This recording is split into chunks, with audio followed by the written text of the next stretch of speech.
Welcome into the Times Q Sunday morning live stream. I am Pride. I'm here with Tones, and we are here to talk to you about what could be a very, very interesting Week 12 here in the NFL, in fantasy football and the NFL. We were just talking about just before this live stream, the Denver Broncos right now do not have a true quarterback on their roster. Jeff Fields tested positive for COVID-19 the other day, and all of the quarterbacks, I think it was Drew Lock, Blake Bortles, and Brett Rippon. Why did I forget Brett Rippon? Brett Rippon all were close contacts, and so right now, looks like they're deciding between Kendall I can't even remember his name, Hinton, practice squad wide receiver who played quarterback at Wake Forest, and backup running back Royce Freeman on who is going to get the start at quarterback today. It's going to be very interesting. This is the Broncos and Saints game is one game that I usually don't care about many other games other than the Chargers game, but this is one that I think I'm going to watch closely just because I want to see what Vic Fangio is going to do, how he's going to change up his playbook.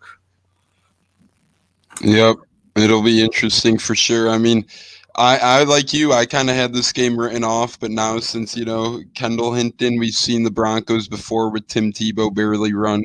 We might be in for a weird treat, an oddity, and Kendall Hinton is actually throwing a touchdown more recently than Taysom Hill. So that's something, to keep an eye on. That's interesting as well. Who will throw their first career NFL touchdown?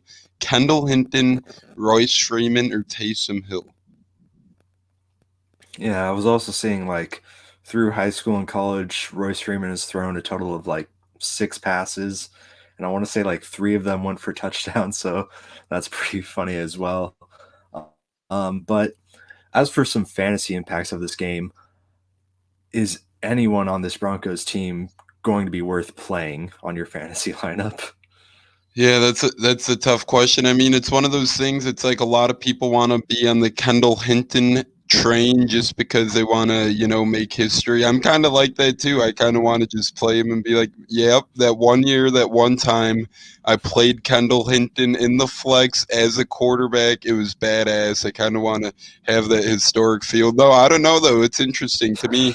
The only Broncos worth playing are running backs or Kendall Hinton. I wouldn't sniff a wide receiver or Noah Fant with a 10-foot pole in this one. Yeah, I'm guessing they're going to run it maybe 60 times this game. There's going to be a lot of carries. It's a good thing that Garrett Bowles is playing well this season for them. First question coming in. Lass asks, Hunt, Chris Carson, DJ Moore, PPR, pick 2. Thing in this game, I think I would lean Kareem Hunt. I need to look up the schedule real quick. The Browns taking on the Jaguars. Yeah, definitely think Kareem Hunt is worth this here with his obviously just playing against the Jaguars defense. It's always a good day against them. But for the other one, I think I might lean DJ Moore just because of PPR. Teddy Bridgewater is going to be back. That does give me some pause, but I think after seeing DJ Moore play last week with PJ Walker, I think they're going to get DJ Moore more involved because they saw, we won when we passed to him a lot. We want to win.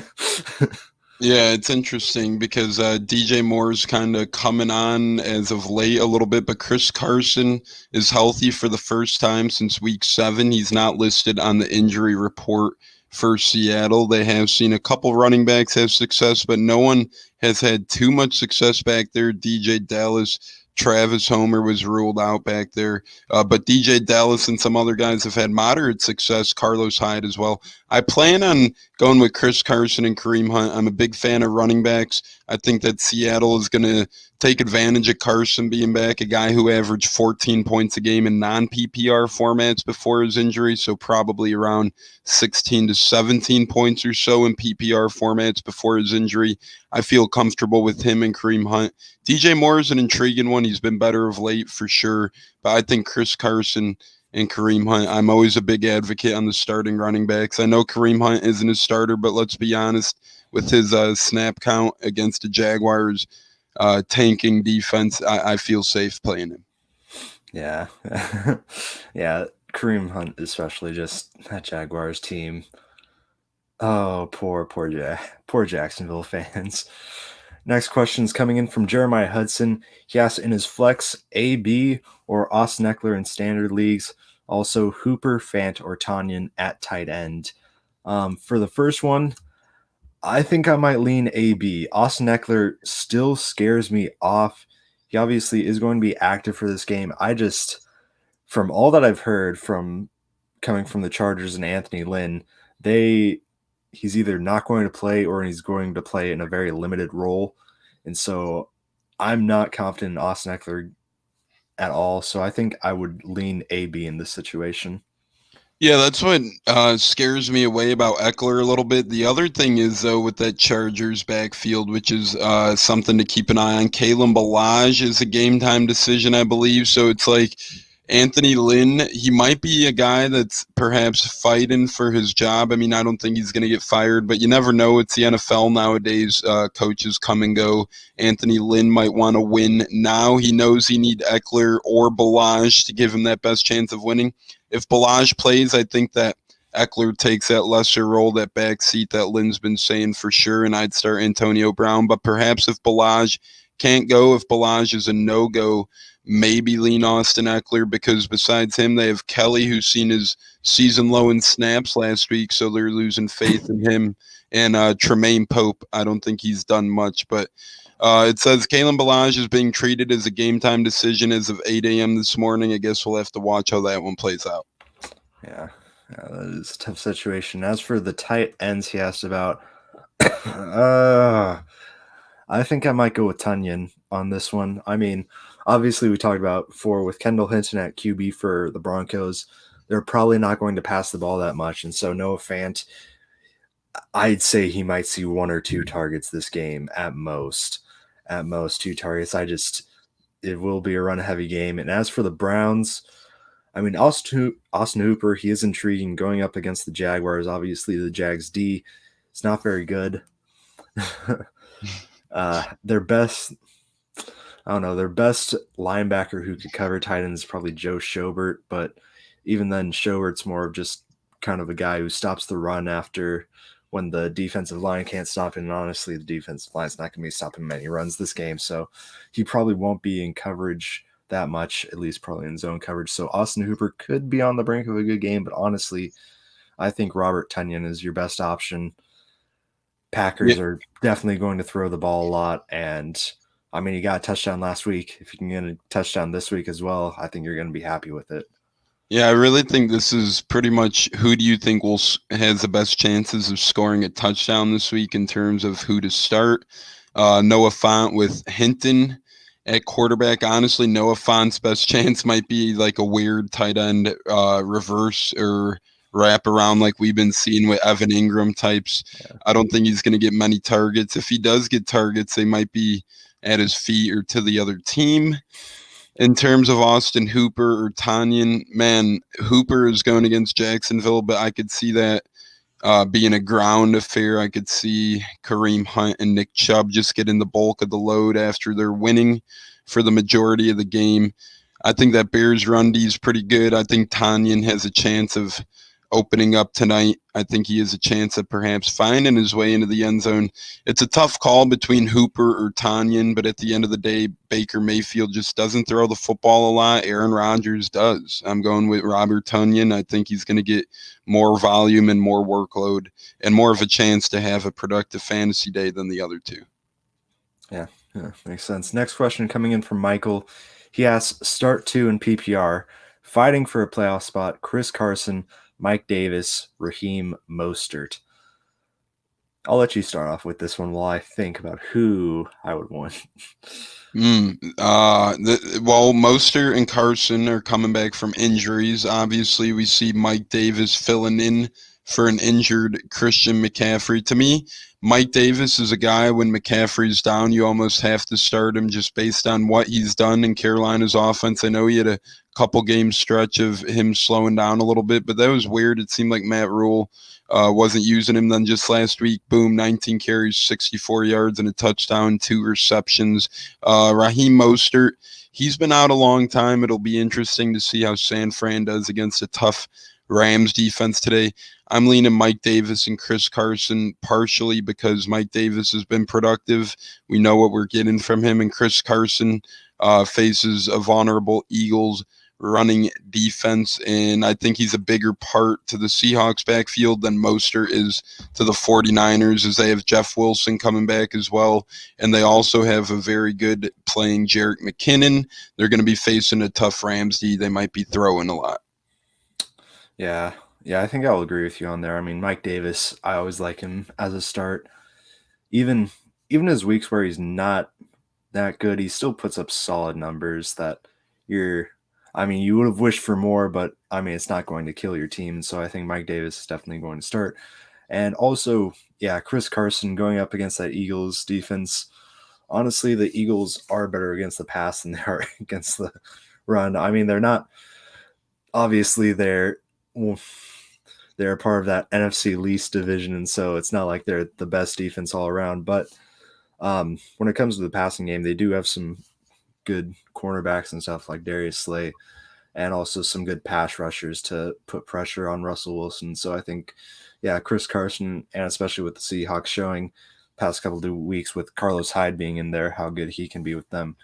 I think with Chris Carson back, he's going to be a very nice start, especially with Raheem Mostert, and I just don't really know what's going to happen down there in San Francisco. Anyways, on to our next question. Trenton Seeger asks, Godwin or Woods? I think I'll leave this up to the Tampa Bay guy first. Are you more confident in Chris Godwin than you would be in Robert Woods? Well, Robert Woods, we all seen the game he had last week, and a lot of people would probably be like, wow, this guy's automatically the answer here. Well, he did have 12 receptions for 130 and a touchdown last week, and as I said, he got his rushing attempts, but they went for negative yards, but he did have 2 rushing attempts for negative 4 yards to show his involvement in the running game. You know, Robert Woods is going to be involved. We know Chris Godwin's going to be involved, though, too. He got a touchdown last week. A couple weeks ago, he had over 90 receiving yards. I think Tom Brady knows how big of a game this is. I think San Fran really needs this football game as well, so they're going to play one of their best games of the year coming out of that bye week against the Rams. I'm going with Chris Godwin just in the fact that I have faith that Tom Brady's going to bounce back. I think the Chiefs' secondary is very vulnerable. And although I think Robert Woods had one of his season-high games last week, I think it's a different story against the 49ers team that's in must-win mode this week. Yeah, that makes sense. I was actually kind of thinking about this morning with just that Rams team. When we're talking about fantasy football, we're talking about stats mostly. We're just looking at players' stats. And I don't think that stats are indicative of how good the actual player is. And I think the Rams are a great point there.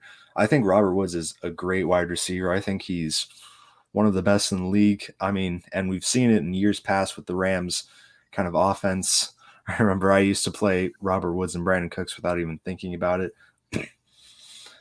And I really think that he still is one of the top receivers, but it's just changes in game plans doesn't really show how good he is in fantasy football. And so I think that's kind of going to be what it is today, especially going up against a tough 49ers defense, whereas Chris Godwin, I mean, I know Q doesn't like me to talk about, but the Chiefs defense is bad.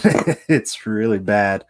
And so I think this is going to be just a great show for Chris Godwin. And I mean, also talking about how good wide receivers are just on their own, I honestly think that Chris Godwin is probably better than Robert Woods, at least from what we've seen so far. Yeah, I'd have to agree with you. I think that Godwin's a better wide receiver than Robert Woods. Not to discredit Robert Woods, I think he's a great wide receiver and a very good talent. But Chris Godwin, we've seen last year the type of wide receiver he is and can be. We got a question from Pops on Twitter. 2 out of 4 running backs, non-PPR, Mostert, Gore, Bell, or White? Mostert, Gore, Bell, or White? 2 of 4 non-PPR. Pride, we'll start with you. Mostert, Gore, Bell, or James White. Well, Ian Newton. I might lean towards Gore just because, I mean, I feel like for some reason this could be the game that makes the Jets' own 16 season a 1-15 season. And I don't want it to happen, but Frank Gore probably would be a heavy catalyst in that happening today. But also, out of those guys, I think I would be most comfortable with starting Raheem Mostert. Despite going up against a good Rams run-stuffing defense, he has shown earlier in the season before he got injured that he can be a solid fantasy option. And yeah, as for the rest of the guys, I'm not really comfortable in playing James White. I'm not comfortable in whoever the other guy was. I can't remember. Bell. I'm not comfortable in playing Le'Veon Bell with Clyde Edwards-Helaire still showing that he's getting more work than him. So I think I'd be most comfortable with playing Raheem Mostert out of those guys. Yeah, especially with LaMichael Pirine out of the Jets equation, who was perhaps a red zone vulture from Gore of late, which, Pride, by the way, I do agree with you. I may put a little wager on the Jets +7 today. I think it's really good chance that they do actually beat the Dolphins straight up. I think today the Jets do have a good shot at beating Fitzmagic. But all that aside, we're talking fantasy. Yeah, I do myself. I like Raheem Mostert. I think he's the best running back of that group, so I think you do just have to play him. Le'Veon Bell and James White are more in committee roles at this point, and Clyde Edwards-Helaire doesn't give up many touches unless it's in blowout time, garbage time, playing time for Lev Bell. And then you have Frank Gore, who's going to be getting a ton of touches today. LaMichael Pirine's out. Him and Mostert are the starting running backs. I'm a big fan of starting running backs over committee running backs. Go with Mostert and go with Gore. Yeah. I don't really know what to think about this Miami Dolphins team because, I mean, like just a couple weeks ago, they had back-to-back wins against the Los Angeles Rams and Arizona Cardinals, 2 teams really vying for playoff spots. But then they lost last week to the Broncos.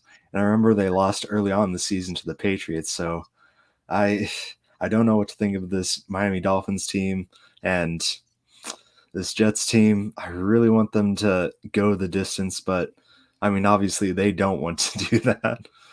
So it'll just be up to who wants it more. Next question coming in from Olivia Scordato. Jamal Williams or Philip Lindsay? Goff or Tannehill? I think for the first one, I would say Philip Lindsay. I think he's going to get the bulk of the work today. Like we've been saying, the Broncos are probably going to run it a lot today. And I'm sure that Vic Fangio is probably going to have Melvin Gordon in a little bit of a doghouse after that fumble right in front of the end zone last week. And just with him having fumbling troubles all season long for them. So I think that Philip Lindsay is probably going to get the bulk of the work there. And I'm more confident in him than I am in Jamal Williams up in Green Bay. And as for the other one,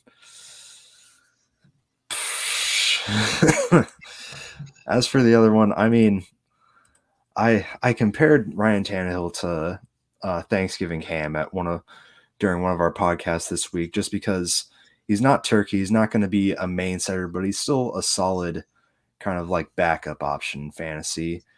And Jared Goff, if I had to compare him to anything, I'm not really sure.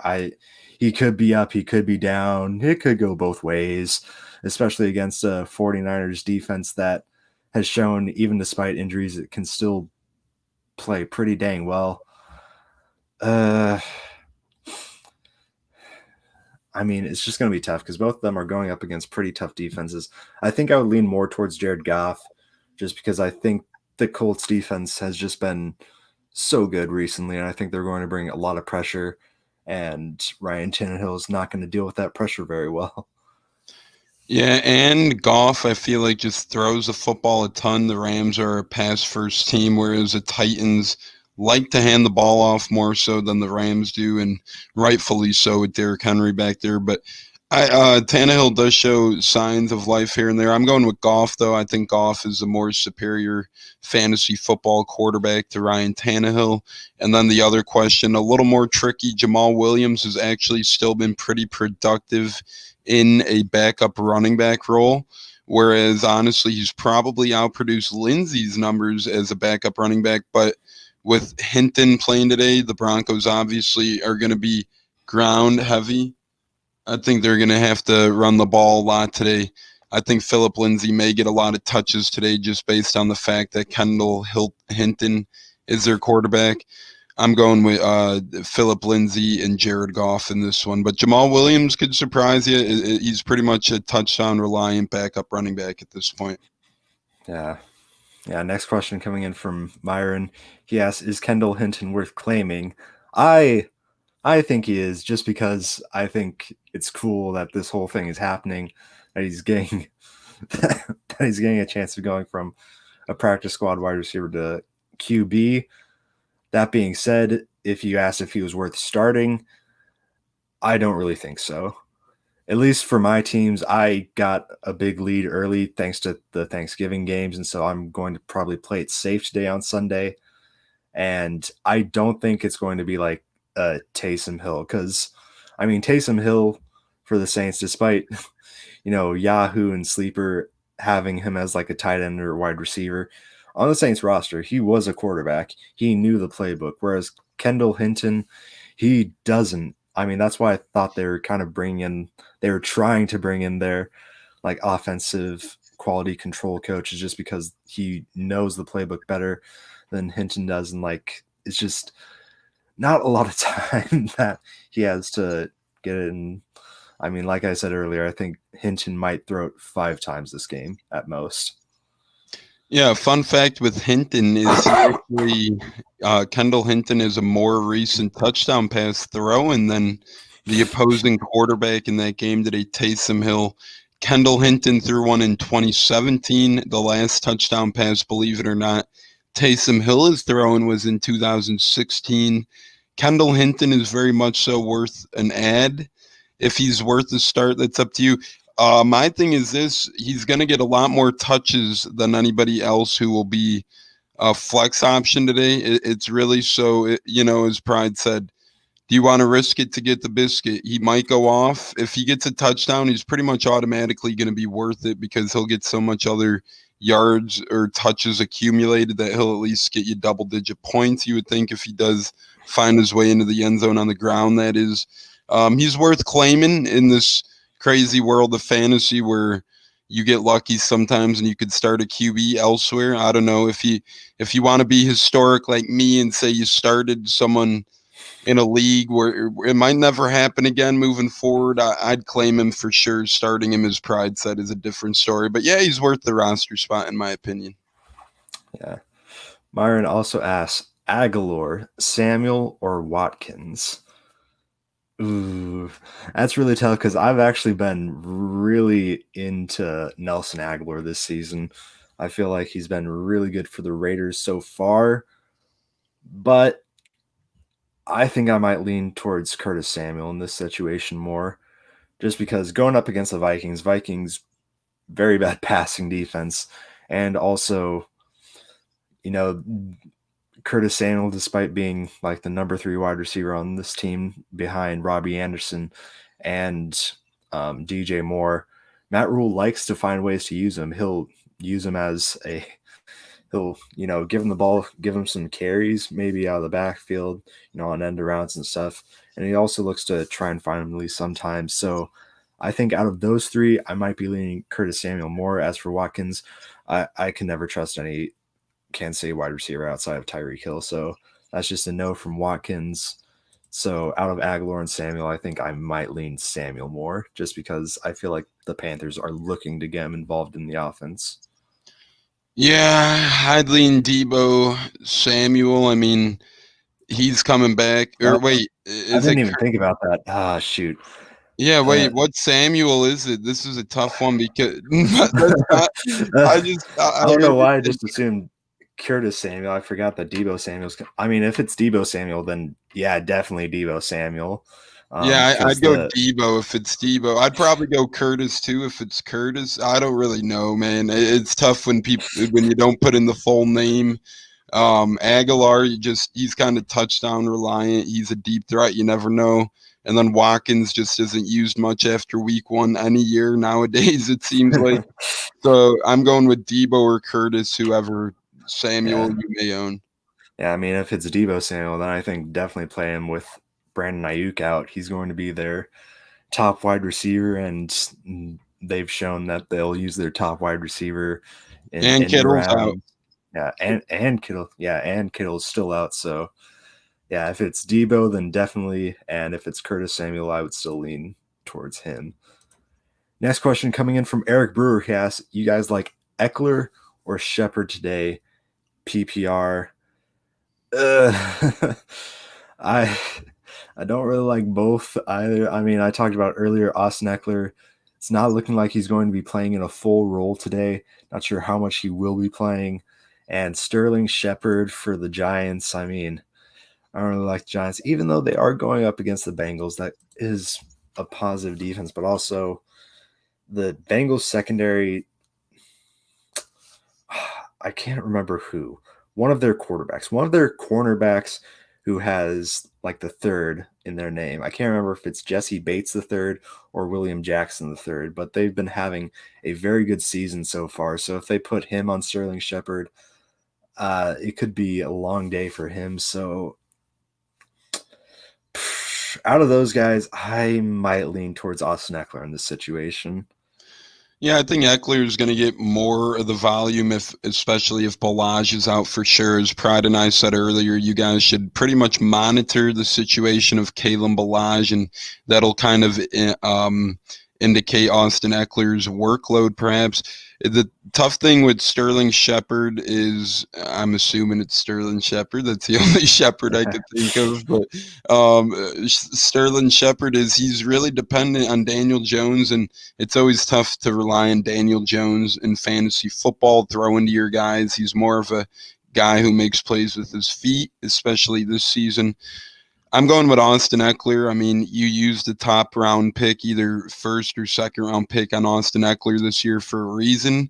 You haven't had Austin Eckler for almost double-digit weeks now. It's almost playoff time. If Austin Eckler is going to pay any attributes to his team this year, it's going to be this week. Go with Austin Eckler. If you drafted him, it's rise or shine for this guy. Yeah. Next question coming in from Keegan Bennett. He has PPR, pick 2, Devontae Parker, Austin Eckler, Juju Smith-Schuster, Chase Claypool. He says he's leaning towards Devontae Parker and Austin Eckler. I would say that Devontae Parker is going to be a nice pick. I mean, we saw last year how much Ryan Fitzpatrick liked to throw to Devontae Parker. And with Tua being out with a thumb injury, Ryan Fitzpatrick will be the starting quarterback. Reed Sinnett is going to be the backup. Reed Sinnett, I remember seeing him in a FCS playoff game last year. Tough game for him because I saw him play against Northern Iowa, and Northern Iowa did very well against him. But talking about Ryan Fitzpatrick, he really liked to throw to Devontae Parker last year. Obviously, Devontae Parker had a career year. I'm expecting him to be his favorite target in this game as well. And as for the other one, I think I might go Chase Claypool. I mean, I think this is a discussion that we can get into later with Tuesday night game still being a little bit weary, still with the Baltimore Ravens outbreak still ongoing. But if they do play it, I think Chase Claypool would be the better option in this one. Juju has been kind of just there in their offense. It's really just been Deontay Johnson and Chase Claypool who's been really racking up for them. And so I think I would lean more towards Chase Claypool, especially with how unsure I am about Austin Eckler's workload in this game. So Parker and Claypool for me. Yeah, I actually just got a call from the Ravens to work out for tight end. They're running so thin over there. But no, for real, I agree that Claypool, Juju, these are two guys. I always have a tough time telling myself that I'm going to trust these Tuesday games. I enjoy watching the Tuesday games, but for fantasy purposes, it's like you wake up that day and you're either screwed or you got these guys. Claypool for sure. If the Tuesday game's on, he scored 10 touchdowns this year now. He almost scores a touchdown a week on average. It's hard to fight numbers and statistics. You almost have to play that. You almost, in my opinion, have to play someone who scores every week. And then I would go, yeah, probably Eckler as well. It's tough with Fitzmagic, as Pride said. Fitzmagic leans on Devontae Parker, but I think the Jets come fired up today. And Juju Smith, I mean, Claypool's touchdown chances are better, so I just say Claypool over Juju there. Speaking of Parker, though, Pride, we got another question coming in from Twitter from Pops. We got one of these PPR format, one of these start, one in the flex. David Montgomery, Wayne Gallman, Raheem Mostert, and Devontae Parker. We'll stick with the Parker trend. Montgomery, Gallman, Mostert, Parker, PPR league. Who do you got? I think I would stick with Devontae Parker in this one. I mean, going up against the Jets, it's very nice matchup. Very nice matchup. I remember seeing yesterday, I think the Ravens picked up Pierre Desir for their practice squad. I didn't even know that the Jets released him. And so their top cornerbacks are two rookies in Bryce Hall and Lamar Jackson. Yes, the Nebraska Lamar Jackson, not the Louisville Lamar Jackson. And so it's a very nice matchup for the Dolphins, whereas David Montgomery, that Bears offensive line just can't get anything going in the rushing game. I still can't tell if it's David Montgomery or just their offensive line that can't help their running game at all. But going up against the Packers, I think that's going to be a difficult situation for them to go, especially with Za'Darius and Preston Smith on either side of the line. So not really confident in the Bears running game. Still iffy about Raheem Mostert's workload for the 49ers. So I think you just got to go with the guy playing against the Jets.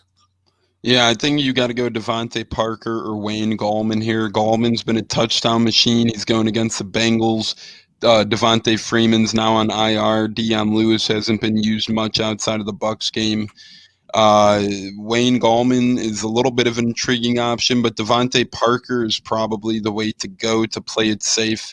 He's projected a good amount in PPR with Fitzmagic starting now.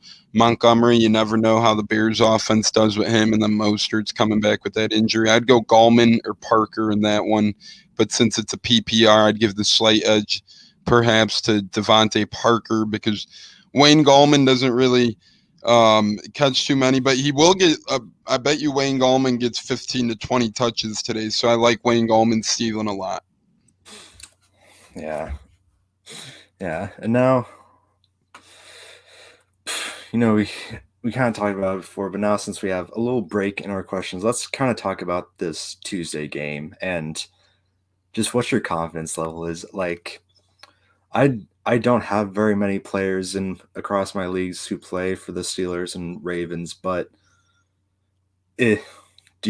how many do you have, Tones? Do you have a lot of guys on those two teams across your leagues? Because like right now, with the outbreak still ongoing, I remember they got some more new cases in Baltimore yesterday, and so it's still really iffy if they're even going to play on Tuesday. Is this a week where you just try and start as many guys on Sunday as you can so that you don't have to rely on a Tuesday guy? Or do you still take those chances at playing like Lamar Jackson or Chase Claypool if you have others on your bench? That's a tough question. I'm always a lean Sunday guy. I even get scared with Monday night games now this year, even though obviously that they're scheduled on Monday night, but you just never know. I'm always a play the guys early type of guy. It depends how your commissioner runs it, though. I'm in 8 leagues. In one of my leagues, the commissioner did say you can take your highest score from the bench. So in that type of case, you really have nothing to lose if you could take your highest bench score and hold out perhaps, because it's like, you never even know if that Tuesday guy is going to have a good game. Anyways, these Tuesday games do add some trickiness, but Pride, we do have a little bit of breaking news in the active, inactive world of fantasy. Some of this includes your Chargers backfield situation, it might become more clear here. Officially active today, Giovanni Bernard for the Bengals. So Bengals guys, go trot out Giovanni Bernard. He's cleared concussion protocol. Hayden Hurst is active for the Falcons. Phillip Rivers will be the Colts quarterback today as he's active. Jakeem Grant active as well. Officially inactive. These are heavy hitters, especially the first three for fantasy football implications. Julio Jones, the Falcons superstar wide receiver, has officially been deemed inactive. Dolphins young rookie quarterback Tua Tagovailoa has been listed inactive as well. Obviously, a lot of people seen that one coming. And then here's the kicker. Chargers running back Kalen Ballage has been officially listed as inactive as well. That opens up workroom and carries for Austin Eckler, perhaps. I know Anthony Lynn said that today might be a day where they don't use him a lot, but Pride, they might have no choice. They're on the road against Buffalo. Anthony Lynn's kind of fighting for his job, maybe. How do you see this shaking out now that it's official? Kalen Ballage is inactive.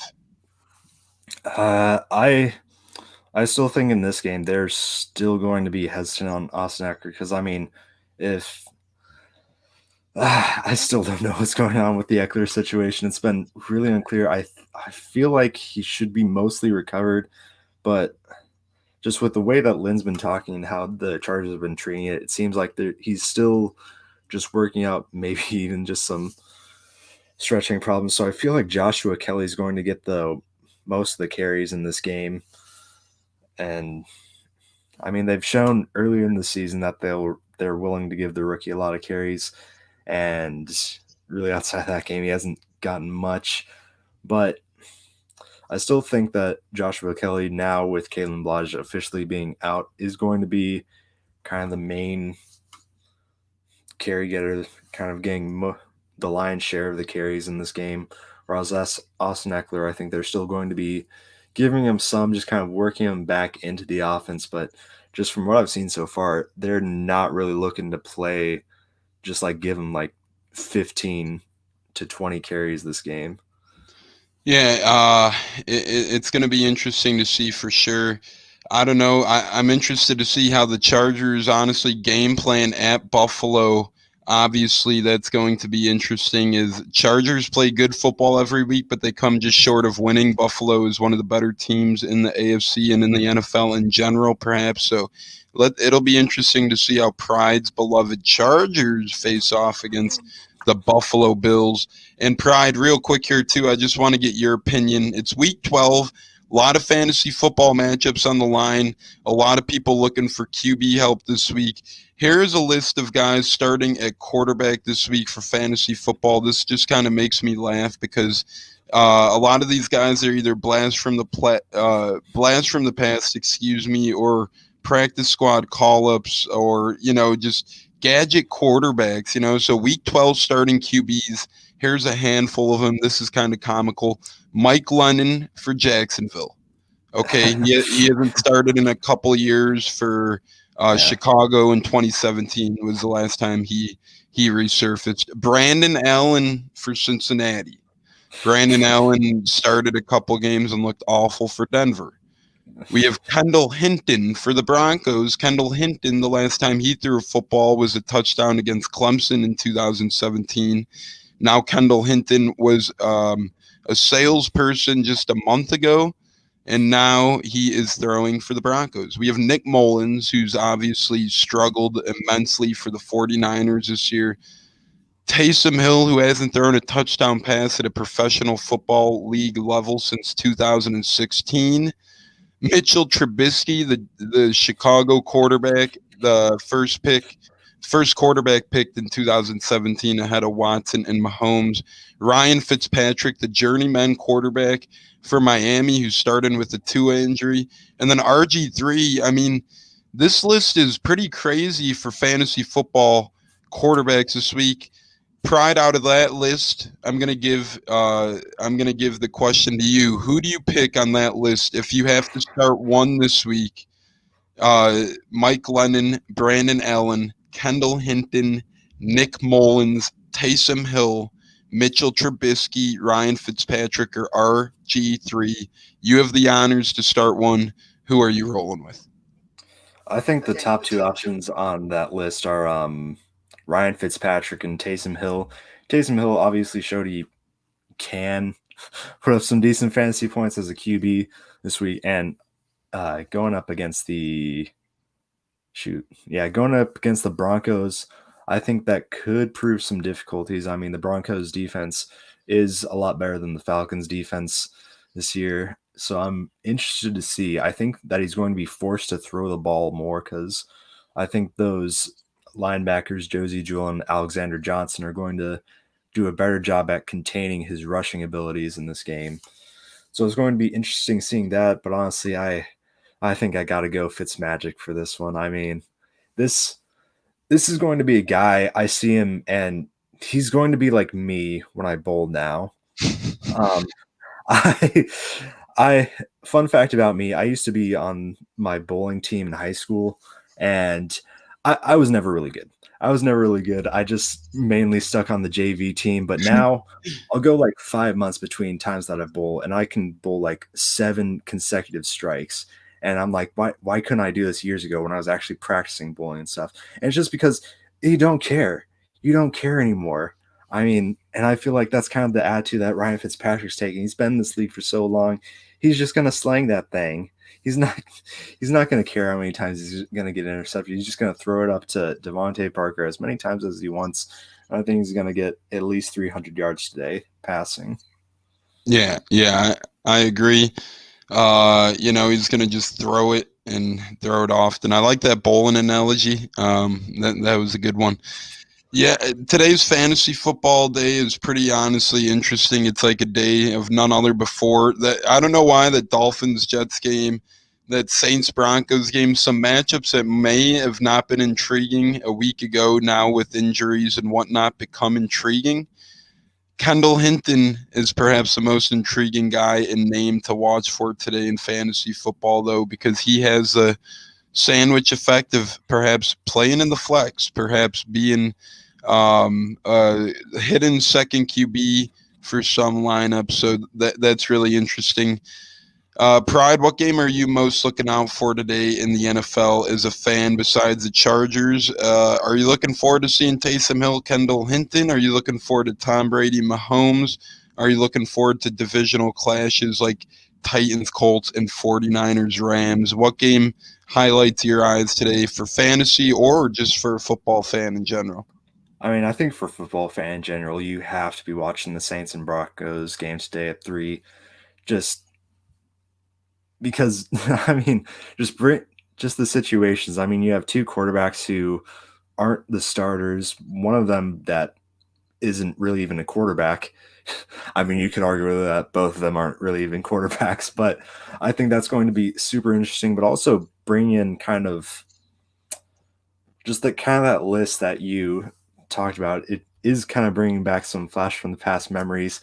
I think it'll be interesting seeing how the giraffe Mike Lennon is going to play against Cleveland today, but I think it's more so going to be interesting for me to see how the Bengals play against the Giants. Just see how this team plays without Joe Burrow as their quarterback for the whole game, going up against another NFC East team this week. That, I mean, the Giants defense, they could absolutely ball, but also I kind of have a soft spot in my heart for Brandon Allen because, believe it or not, I was forced to play him in one of my leagues last year. It was a 2 quarterback league. I can't remember the quarterbacks I had. I'm pretty sure one of them was Carson Wentz, and he was on like bye 1 week, and I was forced to play Brandon Allen because I didn't have anyone else, and in that game, he didn't, obviously, he wasn't like a go-get quarterback last year, but he did not kill my team, and that just made me happy because the bar for me was set so low that just him doing decent was fine.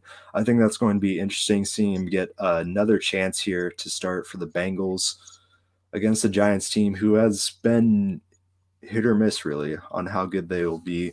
I think this is definitely a game that the Giants can win and tie themselves up with that Washington team for the NFC East race. So I mean, you've got the two compelling storylines. Will the Giants be able to tie themselves with Washington for the top of that poor NFC East division, or will Brandon Allen, the Bengals, be able to put on a good show and come out with a win without Burrow? Yeah, and an interesting thing to elaborate on Brandon Allen a little more. Actually, in Los Angeles, Brandon Allen was a member of the Rams when Zach Taylor was an assistant offensive coach over there. So perhaps Taylor went with Allen over Ryan Finley, not only for Finley's poor play, but for familiarity in the offense, as Brandon Allen and Zach Taylor were united once in Los Angeles when they had Sean McVay leading the way over there. So it'll be interesting to see. I'm really interested to see how Kendall Hinton, I know we keep talking about him, but man, it's going to be interesting. The more I keep reading about him, the more excited yet nervous I get playing him in a fantasy game. I think it's going to go one of two ways. I think it's either going to be a genius play or I think it's going to backfire miserably. I don't think he just has a so-so game.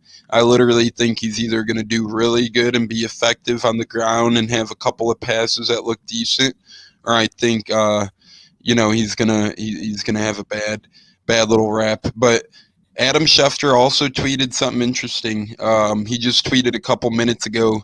Long before facing Patrick Mahomes today, Buccaneers head coach Bruce Arians was planning to pick him with the 13th overall choice in the 2017 draft with the Cardinals.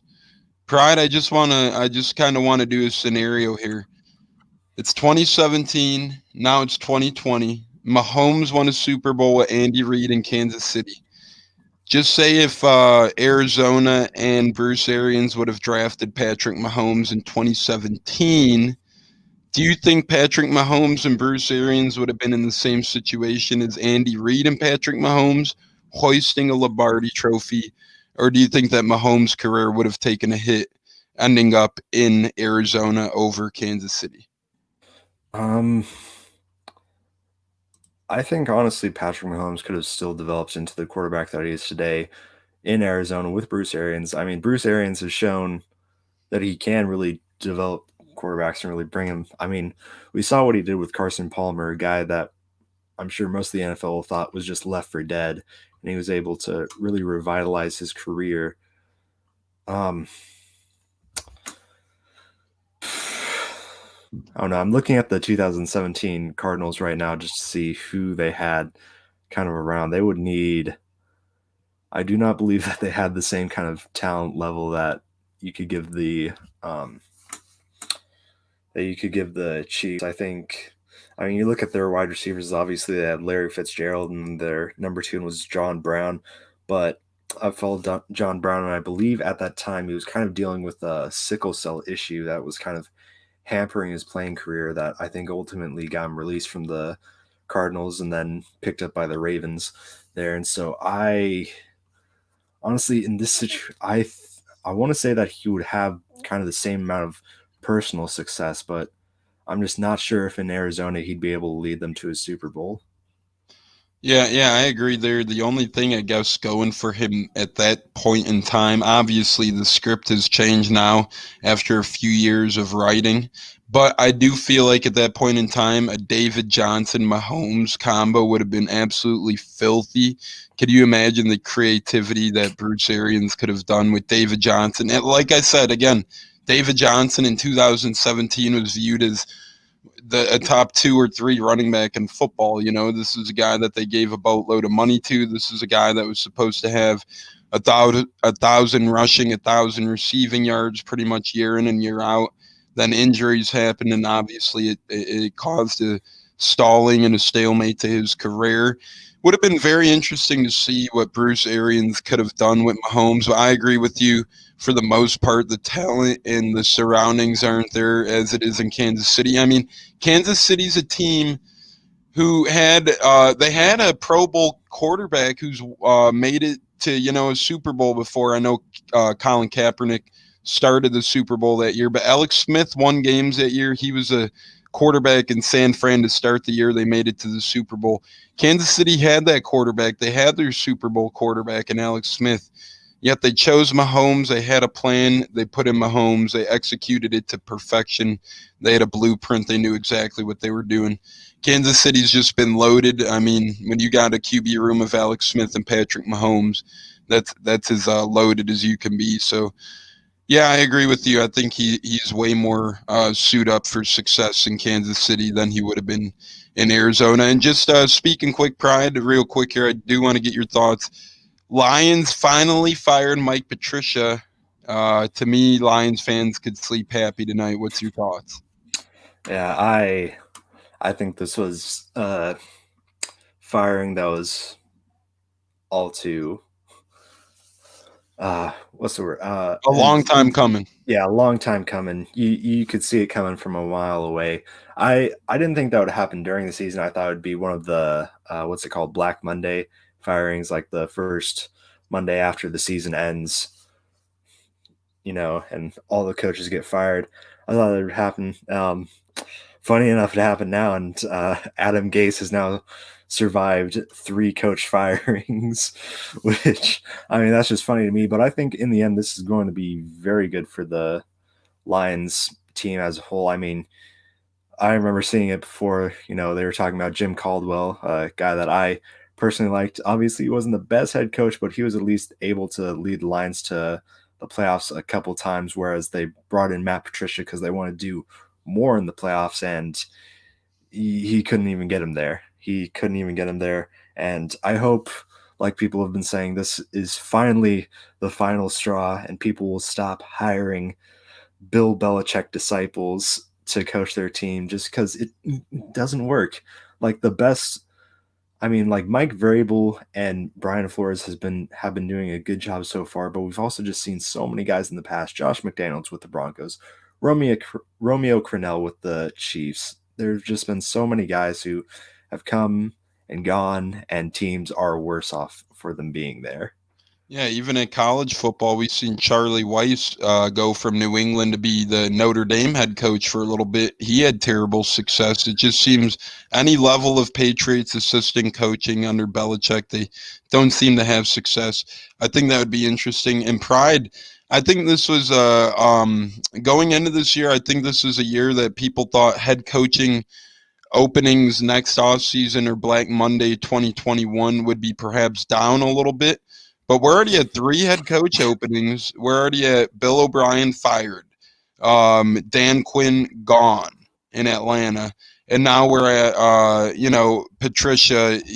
And on Thursday he was clearly too focused on either the Thanksgiving meal or something. That 2-minute thing he ran, whatever the hell that was the worst 2-minute drill I've ever seen in my life. So we're already at 3. Safe to assume Adam Gase is as good as gone. Doug Marone's as good as gone. That's going to put the NFL at 5. There's going to be perhaps 6 or 7 yet again head coach openings of a Vic Fangio, a Zach Taylor, an Anthony Lynn, a Zimmer.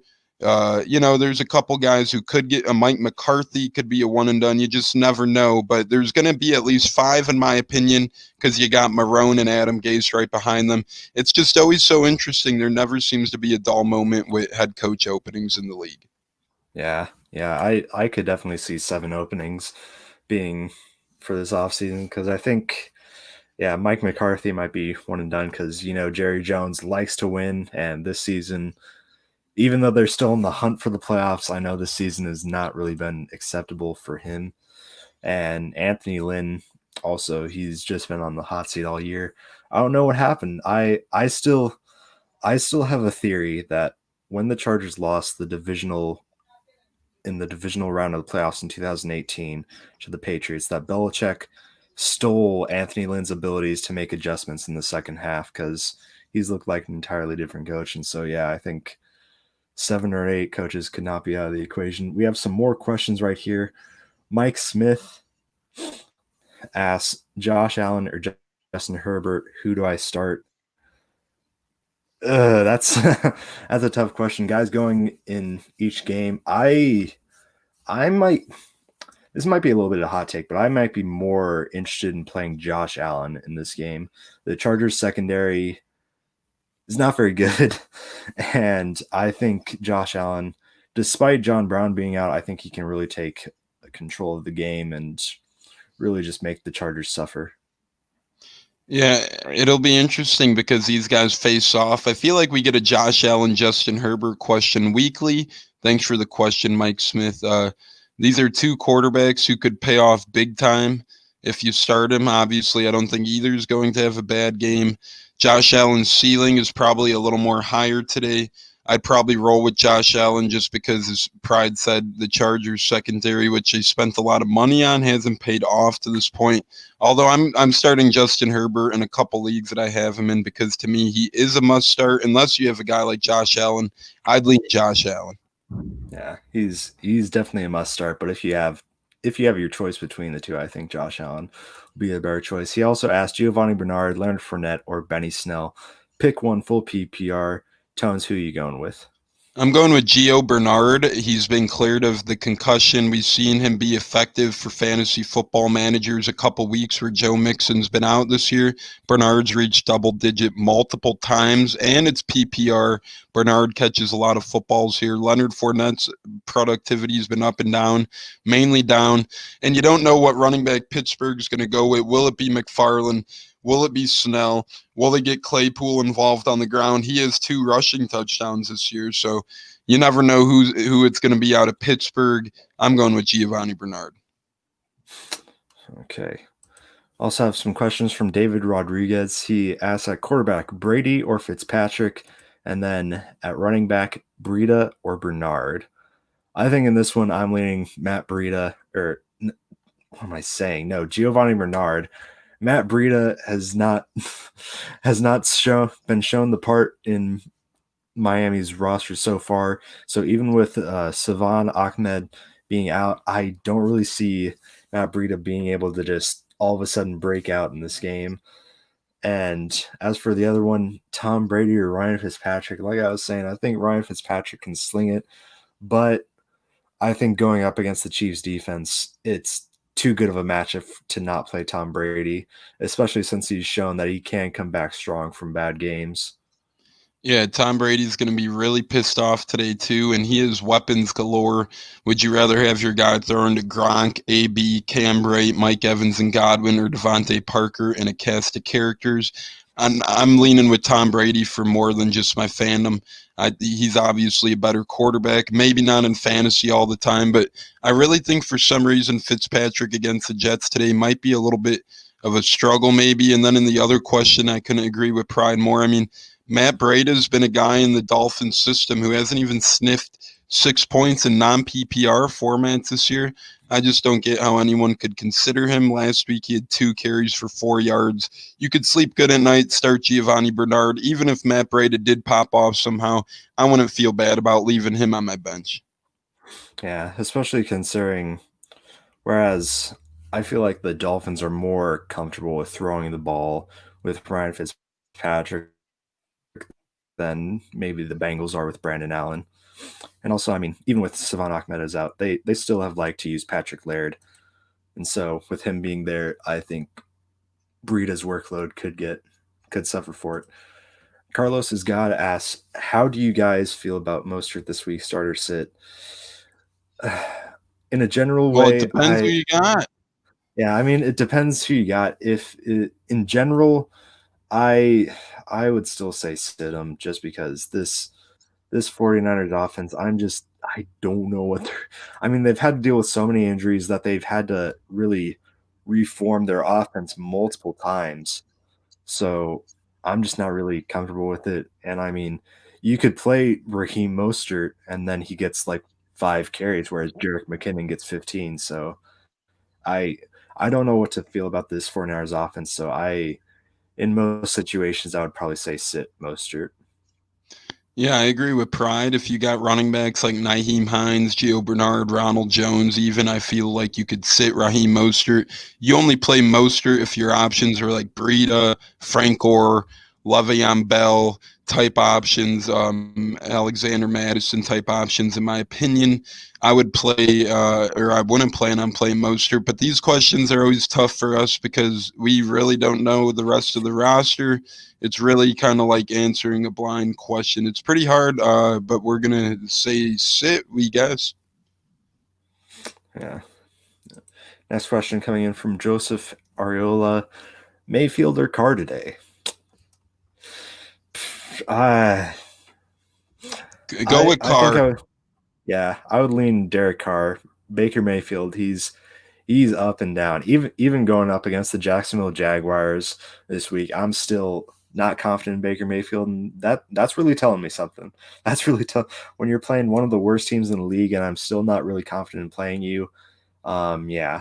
Derek Carr is definitely going to be the safer option, and he's got a pretty nice matchup as well, going up against the Atlanta Falcons, whose secondary needs a lot of work. I think, is Ricardo Allen out even for the Falcons? Because they did not look good last week against Taysom Hill at quarterback, and looks like they didn't look good. Ricardo Allen is back. Yeah, looks like Ricardo Allen is back, as well as Keanu Neal, but still, just Darqueze Dennard and AJ Terrell not really scaring me at cornerback, and so I think Derek Carr is definitely the guy to go with out of those two. Yeah, and I think the Raiders on the road against Atlanta, they're coming off a tough loss to the Chiefs. The Raiders need this game more. They're going to be in it to win it more. Derek Carr is going to be in it to win it. Baker Mayfield runs the ball, hands the ball off, to Hunt and Chubb a lot, and they might be up. They might have an easy game plan going into this one of run. They're probably not going to try and lose this game, and you lose the game by maybe putting it in Baker Mayfield's hands and trying to experiment. So I think that Derek Carr against a very bad Atlanta defense is a play today. Yeah. Another question here from David Rodriguez. He asked, Robert Woods or Robbie Anderson? I'll go Bob Woods just because Bob Woods gets carries too. I keep saying it week in and week out, but his carries do result in production. Sometimes they didn't last week against the Bucks, but Bob Woods will get more touches. He'll get more chances, in my opinion. Go with Robert Woods. Yeah, I think I'll have to agree there, especially with even going up against the Minnesota Vikings today. The Panthers Robbie Anderson just hasn't really been used. He hasn't been targeted as much as he was at the beginning of the season.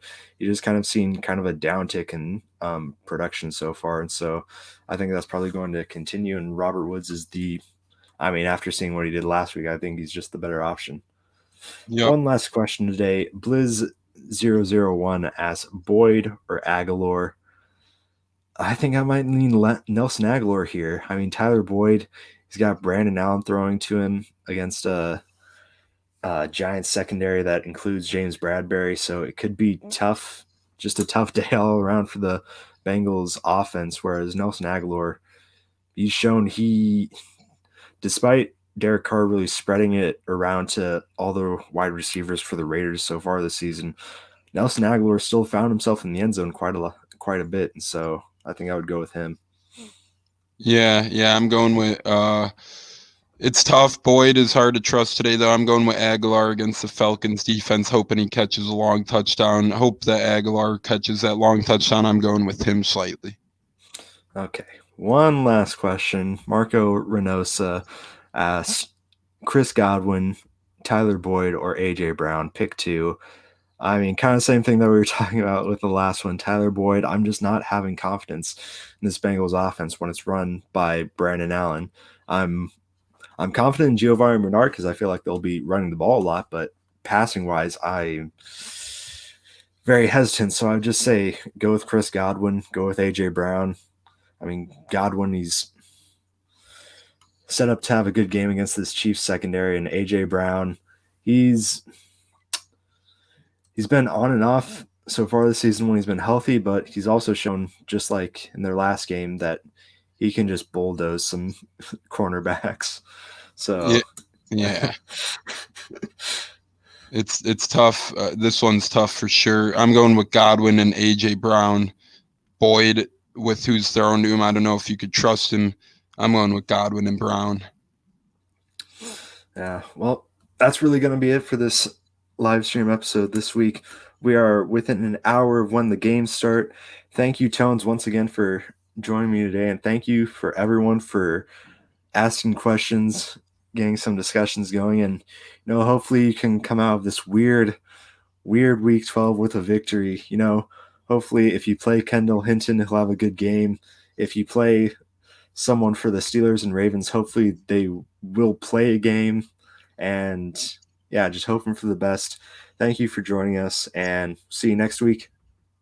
Yep, see you next week. Thanks again for having me, Pride. I had a ton of fun. Go check out TimeSkew. Great place for fantasy football advice. Good luck today, everybody. Go enjoy football, because at this point in time with all this COVID, we're really just not sure how it's going to unfold. Enjoy it while we have it. Thanks, be safe, and have a good holiday season.